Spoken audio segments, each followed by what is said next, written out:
বেশ কিছু জায়গায় পকেট ফায়ার থেকে গিয়েছে, কুলিং প্রসেস চলছে, কিভাবে কাজ চলছে সেখানে জানবো। সেখান থেকে সরাসরি আমার সহকর্মী সানিক রয়েছেন। সানিক,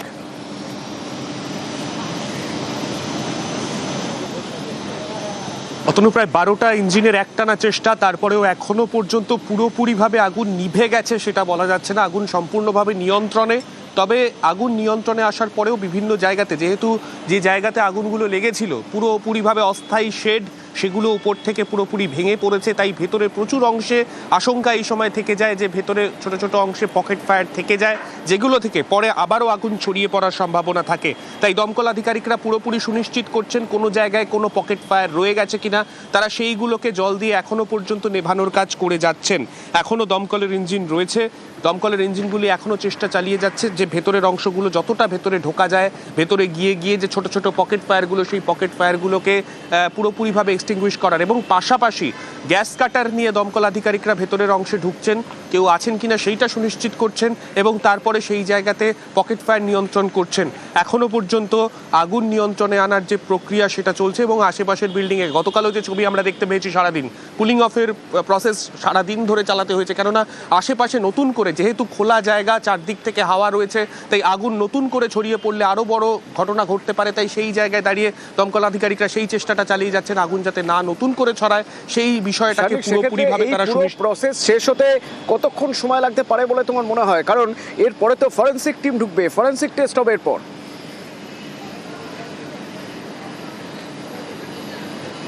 একেবারেই তাই, আগুন নিয়ন্ত্রণে আনার সম্পূর্ণ চেষ্টা যেমন চলছে, আগুন যখন পুরোপুরি দমকল আধিকারিকদের তরফে পুরো জায়গার এই শেডগুলো সরিয়ে সরিয়ে যে জায়গাগুলোর ভেতরে মনে হচ্ছে যে এখনো পর্যন্ত ধোঁয়া বা হালকা স্মোক যেসব জায়গায় দেখা যাচ্ছে, সেই জায়গাগুলো পুরোপুরিভাবে নিয়ন্ত্রণ করার পরে তারপরেই কিন্তু দমকল আধিকারিকরা যখন জানিয়ে দেবেন আগুন সম্পূর্ণভাবে নিভে গিয়েছে, তারপরেই কিন্তু ফরেনসিকের আধিকারিকরা তারা ভেতরে গিয়ে যে ফরেনসিকের জন্য তাদের যে কাজ রয়েছে সেই কাজ কিন্তু তারা তারপরে শুরু করবেন। যতক্ষণ পর্যন্ত না আগুন সম্পূর্ণভাবে নিভে যাচ্ছে ততক্ষণ ফরেনসিকের টিমের আসার ব্যাপার নেই। তারপরে এখানে যেমন জরুরি ভিত্তিতে যুদ্ধকালীন তৎপরতায় কাল থেকে দমকল কর্মীরা কাজ করছেন, এবং তারা বলা ভালো গতকাল রাত থেকে, মানে পরশুদিন রাত থেকে তারা কাজ করছেন এবং টানা এখনো পর্যন্ত কাজ করে যাচ্ছেন। কুলিং প্রসেস চলছে এখন, ঠিক তার পাশাপাশি একটু দূরত্ব রেখে অপেক্ষা করে রয়েছেন প্রচুর মানুষ। আশা আশঙ্কার মধ্যে তারা রয়ে গেছেন, হাউ হাউ করে কাঁদছেন। শেষ যখন কথা হয়েছিল ফোনে তখন বলেছিলেন আগুন লেগেছে, বাঁচাও আমাদের, এখান থেকে বেরোতে পারছি না। তারপর থেকে যতবার ফোন করা হয়েছে পাওয়া যায়নি আর। সেই মানুষগুলো উৎকণ্ঠায় ওখানে রয়েছেন। এখনও পর্যন্ত 8টা দেহ উদ্ধার হয়েছে। কাদের দেহ? ঝলসে গেছে দেহ, একটা দেহর উপর আরেকটা দেহ, দেহাংশ বলা যেতে পারে। এই অবস্থায় শনাক্ত করা সম্ভব হচ্ছে না। এই শনাক্তকরণের জন্য ডিএনএ টেস্ট করাতে হবে। সেই প্রক্রিয়ায় বা কীভাবে চলছে প্রক্রিয়া? মানুষ যারা দাঁড়িয়ে রয়েছেন, অপেক্ষা করে রয়েছেন, কিছুটি খবর আসবে ভিতর থেকে, তার জন্য তারাই বা কি বলছেন। অর্পণ রয়েছে সরাসরি এখান থেকে আমার সঙ্গে। অর্পণ,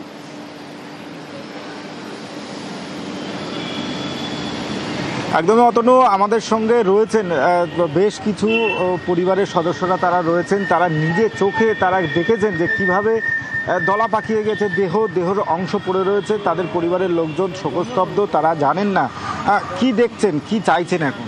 চাইছি কিছু না, চাইছি বলতে সরকারের কাছে আমাদের একটা প্রশ্ন থাকবে। ওখানে আমার বাড়ি পূর্ব মেদিনীপুরে, আমার প্রতিবেশী ভাই হয়, মানে হাড়গুলো এখনো পর্যন্ত জল করে পড়ে আছে। ওইগুলো কি এখনো পর্যন্ত সরকার কালেক্ট করতে পারে না? প্রশাসন কোথায়? এখনো আপনি গেলে আমি বেলা 9:30 9:30 নিয়ার অ্যাবাউটস 9টা 9:30 হবে, তখনও পর্যন্ত আগুন জ্বলছে। হয় 9:30 পর্যন্ত আগুন জ্বলছে, 24 ঘন্টা অতিক্রান্ত তবু আগুন জ্বলছে। ম্যানেজমেন্ট কোথায়? ডিজাস্টার টিম কোথায়? হাড়গুলো এখনো পড়ে আছে, এখানে ওখানে ছড়িয়ে ছিটিয়ে পড়ে। আপনারা গেলে দেখতে পাবেন ফায়ার ব্রিগেডের গাড়িগুলো, একটা গাড়ি দাঁড়িয়ে আছে ওই মোমো গোডাউন থেকে অ্যাপ্রক্সিমেট 300-400 মিটার দূরে, ওখান থেকে জল ডেলিভারি করতেছে। আর একটা গাড়ি দাঁড়িয়ে আছে মোমো গোডাউনের ঠিক 100 মিটার পেছনে। আপনারা গিয়েছিলেন তো, কি দেখলেন? ভিডিও দেখার জন্য যে হাড়গুড়গুলো দেখছি ওই সামনে পড়ে আছে, সেগুলো ছাইয়ের মতো হয়ে গেছে। কিন্তু এগুলো তো কালেক্ট, সরকার তো এগুলো আমরা এসে দেখতে পাচ্ছি, সরকার তো এগুলো কালেক্ট করতে পারে। একবার আমি সান্নিকের সঙ্গে কথা বলবো অর্পণ, কারণ ফরেনসিক টিম ঘটনাস্থলে রয়েছেন। কিন্তু এখন কি ফরেনসিকে স্পেসিমেন নমুনা সংগ্রহ করা সম্ভব? সান্নিক,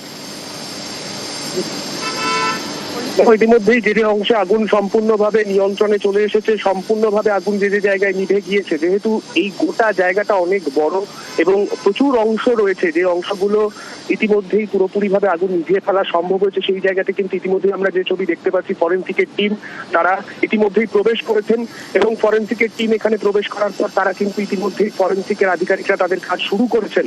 যে অংশে আগুন লেগেছিল, কোথা থেকে আগুন লাগলো, কোন পজিশন থেকে এই প্রথমে আগুন লাগে, সেই বিষয়গুলো যেমন তারা খতিয়ে দেখবেন, পাশাপাশি অগ্নি নির্বাপন ব্যবস্থা ঠিক কতটা ছিল কিংবা ভেতরে যা যা ছিল তা আদৌ পর্যাপ্ত ছিল কিনা, সেই সমস্ত কিন্তু যারা ফরেনসিক আধিকারিকরা তারা কিন্তু খতিয়ে দেখার চেষ্টা করছেন।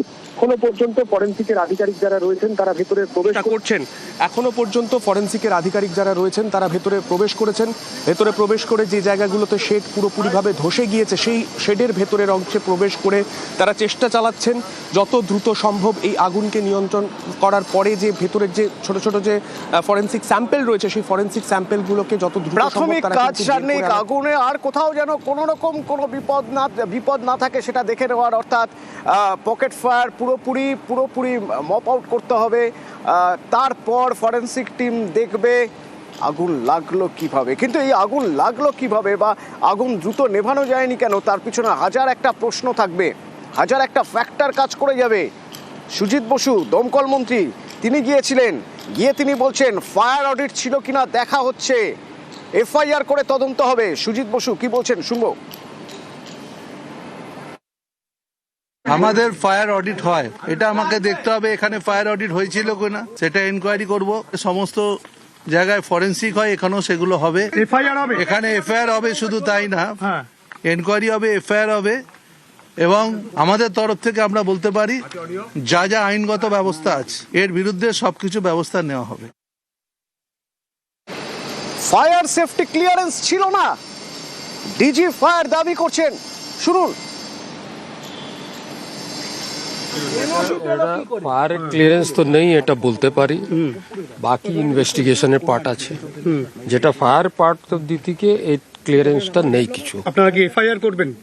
নিশ্চিত তौर पे করা হবে, নিশ্চিত তौर पे করা হবে। ভায়োলেশন হয়েছে তো ফায়ার এফআইআর হবে, আইন মাফিক যা কিছু প্রসিডিওর আছে সব কিছুই হবে। কিন্তু প্রশ্ন তো উঠবে এত বছর চললো কি করে স্যার, প্রশ্ন তো উঠবে এত বছর চললো কি করে, আপনাদের ডিপার্টমেন্ট রয়েছে, এত নজরদারি রয়েছে, এটা তো ইনভেস্টিগেশন না হয়ে বলা যাবে এখান থেকে দাঁড়িয়ে কেউ বলতে পারবে? আপনি আগে তো ইনভেস্টিগেশন করতে হবে না, কি ব্যাপারটা কি, কোথায় কি আছে না আছে, না ইনভেস্টিগেশন হয়ে কিছু বলা যাবে।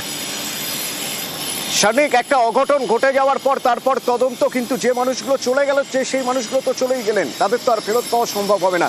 কি কি অনিয়ম ছিল, ঘিঞ্জি এলাকা সরু রাস্তা দিয়ে দমকল ঢুকতে পারেনি, পরপর ছিল গোডাউন, কি কি অনিয়ম এখনো পর্যন্ত চোখে এসেছে?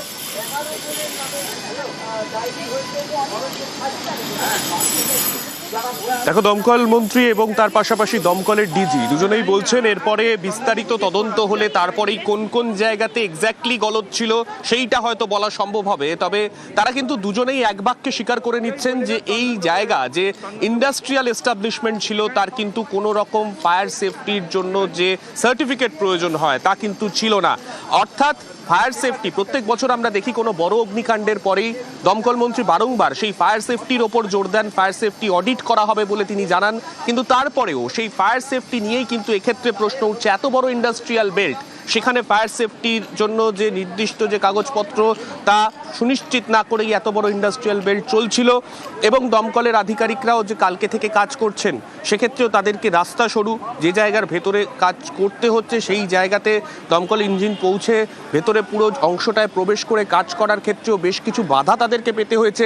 এতজনের মৃত্যুর কারণ হিসেবে অনেকেই মনে করছেন যে যে শেডগুলো ছিল তার প্রপার এন্ট্রি এক্সিট সেই শেডগুলোর কিন্তু ছিল না, সেই কারণে কিন্তু যে মুহূর্তে আগুন লাগে, যদি আগুন বিধ্বংসী আকার নেয়, কেননা ভেতরে যেহেতু প্রচুর দাহ্য পদার্থ মজুদ ছিল বলে দমকল মন্ত্রী এবং তার পাশাপাশি ডিজি ফায়ার দুজনেই যেটা স্বীকার করেছেন, সেই দাহ্য পদার্থ যেখানে বেশি পরিমাণে মজুদ থাকে সেখানে যখন আগুন বড় আকার নেয় সেক্ষেত্রে সেই যদি পর্যাপ্ত এন্ট্রি এক্সিট না থাকে সেক্ষেত্রে ভেতরে কিন্তু পুড়ে মরা ছাড়া যারা ভেতরে থাকেন তাদের কোনো রাস্তা থাকে না, এবং এক্ষেত্রে সেটাই হলো।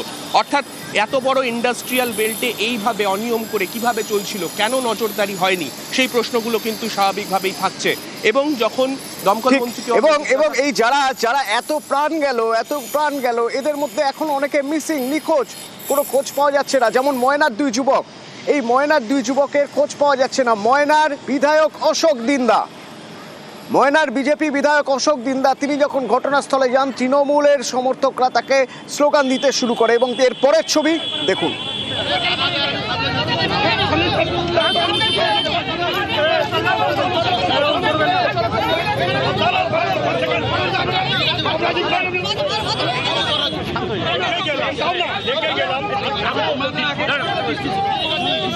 বিজেপি রীতিমতো হাতাহাতি শুরু হয়ে যায়। রৌনক আছে সেখান থেকে আমার সঙ্গে ফোনে। রৌনক, কি অবস্থা? একেবারে মন্ত্রী সুজিত বসু যখন ঘটনাস্থল পরিদর্শন করে বেরিয়ে যাচ্ছিলেন, ঠিক তখনই বিজেপির পক্ষ থেকে স্লোগান দেওয়া হয় তৃণমূলের অভিযোগ, এবং সেইটাকে কেন্দ্র করে তৃণমূল এবং বিজেপির মধ্যে হাতাহাতি কার্যত শুরু হয়, এবং অশোক দিন্দাকে কেন্দ্র করে তৃণমূলের তরফ থেকে জয় বাংলা স্লোগান দেওয়া হয়। উত্তেজনা ছড়ালেই পুলিশ ঘটনাস্থলে আসে এবং কার্যত তারপরে 2 দলের সমর্থককে সরিয়ে দেওয়া হয়। এখন উত্তেজনা কার্যত সেরকম নেই এবং পুলিশ ঘটনাস্থলে গিয়ে পরিস্থিতি নিয়ন্ত্রণ করেছে। অভিযোগ যেটা যে সুজিত বসু বেরিয়ে যাওয়া কালীনই বিজেপির তরফ থেকে নাকি একটা জটলা সৃষ্টি করা ছিল, সেইটা প্রতিরোধ করতে তৃণমূল কর্মীরা তাদেরকে বাধা দেন, এবং তারপরই কার্যত হাতাহাতির যে চিত্র, সেই চিত্র দেখা যায় এবং পুলিশ এসে ঘটনাস্থলে পরিস্থিতি নিয়ন্ত্রণ করে।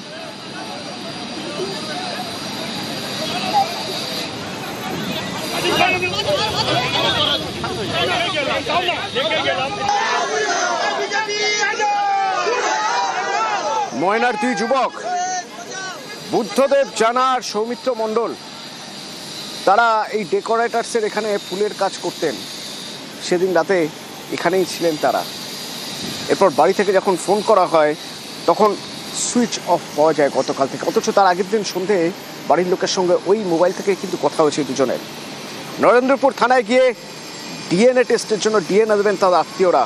বুদ্ধদেব জানা এবং সৌমিত্র মণ্ডলের আত্মীয়রা তারা রাতভর উৎকণ্ঠায় রয়েছেন। শেষ কথা হয়েছিল শনিবার সন্ধে। লাস্ট কখন কথা হয়েছে? 7:30টার জন্য। তারপর থেকে ওই তো সারা রাতে কিছু তো জানতে পারিনি। সকালে উঠে বলছে পাশে একজন, তোর ছেলের সঙ্গে ফোন কর, ফোন তুলে নাকি দেখ। তারপরে ফোন টোন করলে সুইচ অফ বলছে। আর কোনো খুঁজে পাইনি, খোঁজ পাইনি। কি কাজে গেছিল ছেলে? ফুলের কাজে। আমাদেরকে সকালে বলা হয়েছে যে এরকমই ফোন করতে, প্রথমে ফোন করলাম, ফোন করে ফোন দেখছি পাওয়া যাচ্ছে না, সুইচ অফ। পরিবার থেকে আমার হাজব্যান্ড গেছে, আমার শ্বশুর মশাই গেছে, আরো ভাসুর টাসুর সবাই গেছে। লাস্ট খবর খোঁজা চলছে, কিন্তু কোনো আপডেট পাওয়া যাচ্ছে না।